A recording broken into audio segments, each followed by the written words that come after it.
Tapi kalau hukumnya secara Islam seperti apa, Tat? Artinya ketika ada tadi ya, saudara kita ODGJ, kemudian diurus misalnya sama Bang Ale, kemudian dikembalikan ke keluarga kan artinya memutus silaturahmi nih sama ODGJ ini. Seorang perempuan taat beribadah tidak masuk surga karena menyia-nyiakan seekor kucing.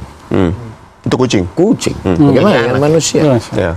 Seorang wanita tunasusila sebelum zaman Nabi Muhammad, nakal, jahat, lalu mengambil sepatunya yang kotor, bau, mengambil air sumur, diberikannya ke seekor anjing, diampunkan Allah dosanya. Ke seekor anjing. Bagaimana kepada manusia? Jadi kalau menyampaikan hadis ini jangan sepotong-sepotong, jangan hanya ceritakan tentang menyia-nyia merawat anjing, tapi juga ceritakan tentang orang yang taat beribadah tapi menyia-nyiakan kucing. Bagaimana dengan menyia-nyiakan saudara, keluarga, orang Islam?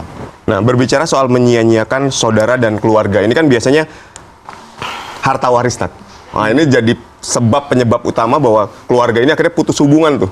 Karena ada pembagian yang tidak adil di situ, ada iri-irian di situ, akhirnya saudara sama saudara putus hubungan. Putus hubungan. Nah, terus ketika kita mau balik lagi tarik silaturahminya nih, ada rasa segan gitu. Karena hubungan yang tidak baik tadi. Ini seperti apa hukumnya juga, Tat? Makanya dalam Al-Quran itu nggak ada sholat zuhur 4 rakaat, sholat maghrib 3 rakaat, 2 bunyi, 1 nggak bunyi. Tapi ketika pembagian harta warisan, detail dengan setengah-setengahnya.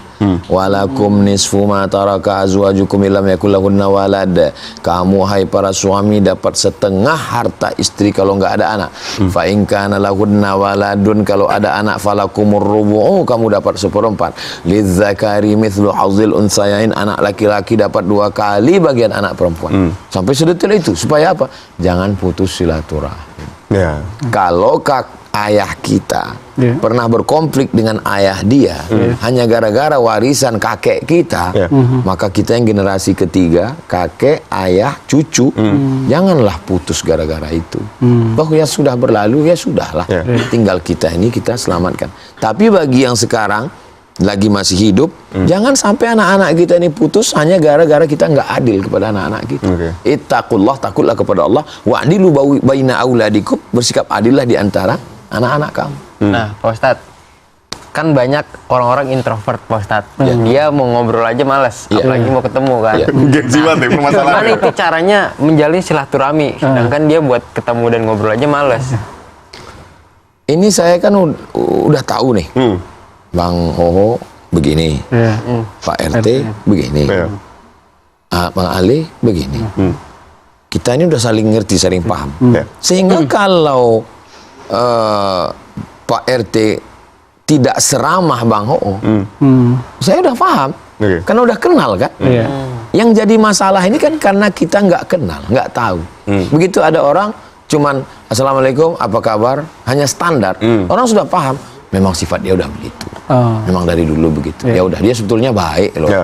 Orang lain mencoba untuk menjelaskan, dia itu sebetulnya baik, nolong, nggak pernah. Tapi memang masalah komunikasi begitu.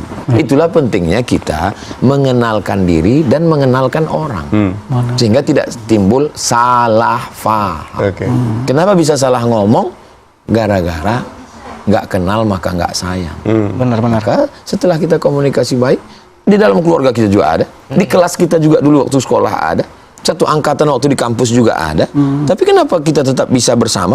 Ya karena kita udah kenal. Dan ketika kita ngumpul, udah puluhan tahun tamat dari sekolah, pas ngumpul dia tetap diam. Tapi dia datang. Nah itu. Tapi ada orang yang memang angkuh, memang sombong. Nah, itu memang susah untuk berkomunikasi. Tapi kalau orang yang pada hakikatnya baik, hanya saja dia nggak bisa mengkomunikasikannya, ya kalau kita udah tahu, kita saling paham aja. Ini menyambung dari Pak RT nih. Ini kan permasalahan utama kita sekarang handphone itu. Ya betul nggak? Handphone ini kan jadi seolah-olah mendekatkan yang jauh, menjauhkan yang dekat. Nih kita sebelahan, main handphone. Kalau kita kebetulan emang doyan ngobrol nih, Tat. Tapi kalau yang lain kan begini terus nih, Tat. Padahal yang jauh itu juga, kalau dia dekat, dicuekin. Betul, main dicari yang jauh lagi. Dari gimana hukumnya, Tat? Makanya ini pertemuan jarang-jarang, belum tentu sebulan sekali. Sementara yang ini jauh kan nanti bisa dibuka. Ya matikan dulu handphone, ya ngobrol lah kita bersama. Pertemuan kita ini agendanya apa? Kangen-kangenan, ya kangen-kangenan, ngobrol. Kalau perlu sebelum pertemuan itu ambil dulu keranjang, ngambil handphone. Oh, kumpulin handphone ya. Kumpulin. Karena ada orang yang memang ketergantungan. Iya. Kalau enggak ini mau buka, entah apa yang dibuka pun nggak jelas. Buka ini. Udah, habis itu kita ngobrol, betul-betul ngobrol, kita manfaatkan betul-betul quality time. Tapi Pak Ustadz, ini kan Bang Ale kan ngerawat ODGJ sampai apa? Sehat. Percantik, memperganteng ya? Iya, makeover. Kira-kira pahala yang didapat sama Bang Ale itu apa sih, Pak Ustadz? A'dadtu li'ibadiyas sholihin, aku sediakan untuk hamba-hambaku yang soleh, yang baik. Mala a'yunun ra'at, belum pernah dilihat mata.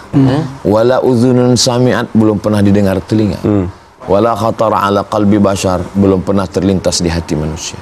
Ada balasan yang sudah disiapkan Allah untuk Bang Ali. Belum pernah dilihat mata, belum pernah didengar telinga, belum pernah terlintas di hati manusia. Insya Allah kita doakan beliau istiqomah, Amin. masuk ke dalam surga jannah. Ya. Saat ini masih kaitannya soal media sosial.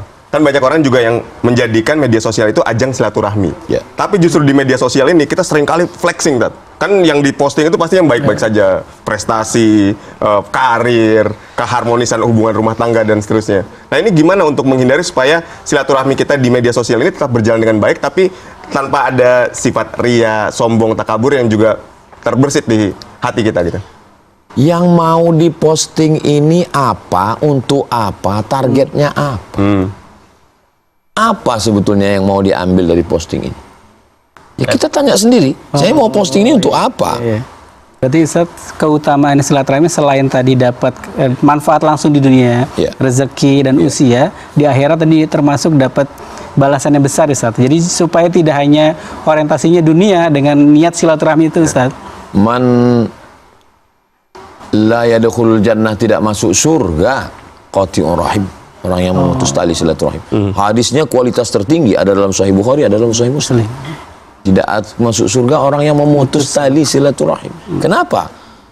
Karena ketika dia memutuskan silaturahim, dia sedang memutuskan hubungan dengan Allah Subhanahu wa ta'ala. Allah. Sanggup kita putus hubungan dengan Allah.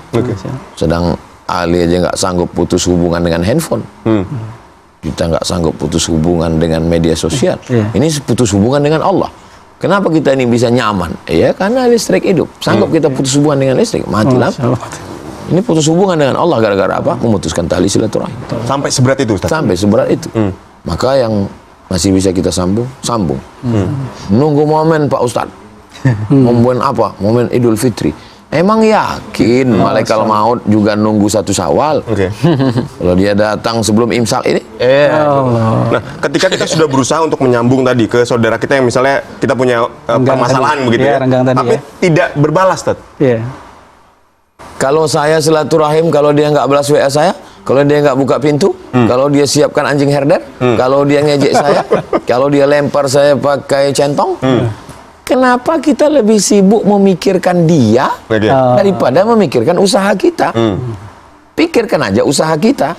Aku say hello, aku datang, masalah respon dia baik, alhamdulillah. Respon dia nggak baik, aku sudah lepas tanggung jawab di hadapan Allah. Karena kalau mikirkan itu nggak akan jadi. Siapa yang bisikin itu? Alladzi waswisu fi sudurin nas minal jinnati wan nas.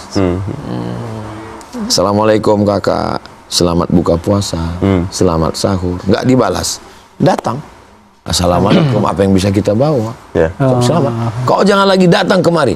Udah selesai.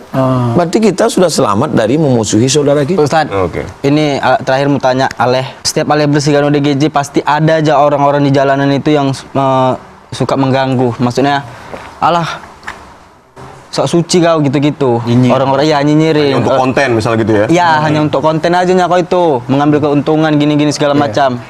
Kadang ada rasa sakit juga kan dengar kayak gitu, pengen ngebalas tapi Allah ya udahlah, diam aja lah Leh. Itu gimana dengan orang-orang seperti itu Ustaz? Nabi Muhammad SAW orang paling baik kan? Iya benar. Paling baik kan? Paling baik. Apa kata orang tentang dia? Sahir, tukang sihir, kazab, pembohong, majnun, orang gila, rojulun mashur, orang kena santet, asatirul awalin, tukang dongeng. Nabi Muhammad aja digitukan. Allah, apa kata mereka tentang Allah?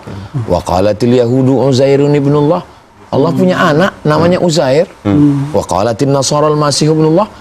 sedang Allah dan Nabi Muhammad aja Nggak lepas. tajamnya lisan manusia. Man yazunnu annahu salima min alsinatin nas fa huwa majnun. Siapa yang menyangka dirinya selamat dari lidah orang, berarti dia ODGJ.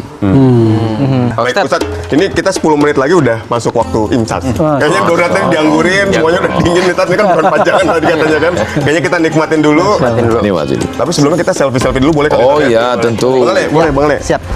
Selfie kita. Kita Sini, selfie Pak RT, dulu, sini, Pak nikmatin RT. ini, sebelum menjelang imsak. Dekat sini Pak RT. Aduh, izin. Bang Ale boleh. Sini Bang Ale. Pak Ali. Sini Pak Ali. Wah, saya diapit Gen Z. Mantap. Gaya dikit. 1, 2, 3.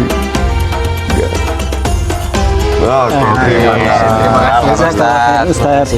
Ilmunya, waktunya. Ya, kayaknya harus makan dulu. Harus makan dulu kan. Oh, silakan. Silakan, Ustaz. Sebelum imsak, silakan. Bismillah. Silakan, Bang Ale. Bismillah. Ini donat ya.